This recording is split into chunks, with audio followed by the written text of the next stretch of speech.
வணக்கம். இன்றைக்கி நம்ம பார்க்க போகிற சமையல் ஒரு சூப்பரான மாங்காய் இனிப்பு பச்சடி எப்படி செய்யலாங்கிறத பார்க்கலாம். இப்போ ஒரு பேன் எடுத்துக்கலாம். பேன் சூடானதும் எண்ணெய் சேர்த்துக்கலாம். தேவையான அளவுக்கு எண்ணெய் சேர்த்துக்கலாம். எண்ணெய் சூடானதும் ஒரு டீஸ்பூன் போல் கடுகு உளுந்து சேர்த்துக்கலாம். இது கூடவே ஒரு 5-6 வரமிளகாயை 2 கிள்ளிட்டு சேர்த்து வச்சுருக்கேன். இதை சேர்த்துக்கலாம். விதையெல்லாம் எடுத்துகிட்டு சேர்த்துக்கோங்க. இதில் கருவேப்பிலை சேர்த்துக்கலாம்.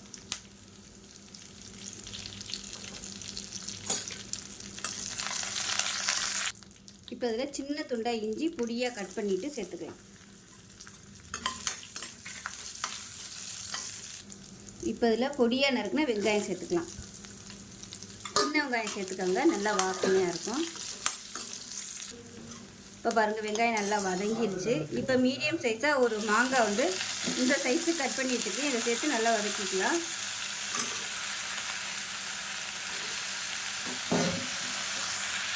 இப்போ இந்த மாங்காயை எண்ணெயில் நல்லா வதக்கி விட்டுக்கலாம்.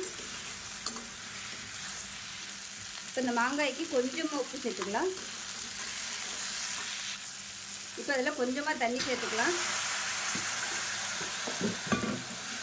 மாங்காய் கரைஞ்சி வரட்டும். இப்போ இதை மூடி வச்சிடலாம். மாங்காய் நல்லா வேகட்டும். இப்போ பாருங்கள், மாங்காய் ஓரளவுக்கு நல்லா வெந்துருச்சு. இந்த ஸ்டேஜில் மிளகாத்தூள் சேர்த்துக்கலாம். ஒரு 1/2 டீஸ்பூன் போல் மிளகாத்தூள், ஒரு 1/4 டீஸ்பூன் போல் மஞ்சள்தூள், இதையும் சேர்த்து வதக்கிக்கலாம். இப்போ மிளகாத்தூள் சேர்த்து நல்லா வதக்கியாச்சு. இந்த ஸ்டேஜில் இனிப்பு சுவைக்கு தகுந்த மாதிரி வெல்லம் சேர்த்துக்கலாம். நான் சுத்தமான நாட்டு சக்கரை வச்சுருக்கிறதுனால அப்படியே சேர்த்துருக்கேன். இல்லைன்னா நீங்கள் வடிகட்டிட்டு சேர்த்துக்கோங்க. இப்போ இதையும் சேர்த்து நல்லா வதக்கிக்கலாம். அடுப்பு மீடியத்திலே வச்சுக்கோங்க. இப்போ இது நல்லா மெல்ட் ஆகி அந்த இனிப்பு சுவை எல்லாமே மாங்காயில் இறங்கட்டும். வெல்லம் நல்லா கரைஞ்சிருச்சு. அரிசி மாவு தண்ணியில் கரைச்சி வச்சுருக்கேன். அதை அப்படியே சேர்த்துக்கலாம். சும்மா 1 டேபிள் ஸ்பூன் அளவுக்கு அரிசி மாவு தண்ணியில் கரைச்சி வச்சுருக்கேன். இது நல்லா கொஞ்சம் கெட்டியான பதம் கொடுக்கும், ஷைனிங்காகவும் இருக்கும். இல்லைன்னா இதுக்கு பதிலாக அரிசி களைஞ்ச தண்ணி சேர்ப்பாங்க, அது கூட நீங்கள் சேர்த்துக்கலாம். இப்போ பாருங்கள், அருமையான மாங்காய் பச்சடி ரெடியாகிடுச்சு.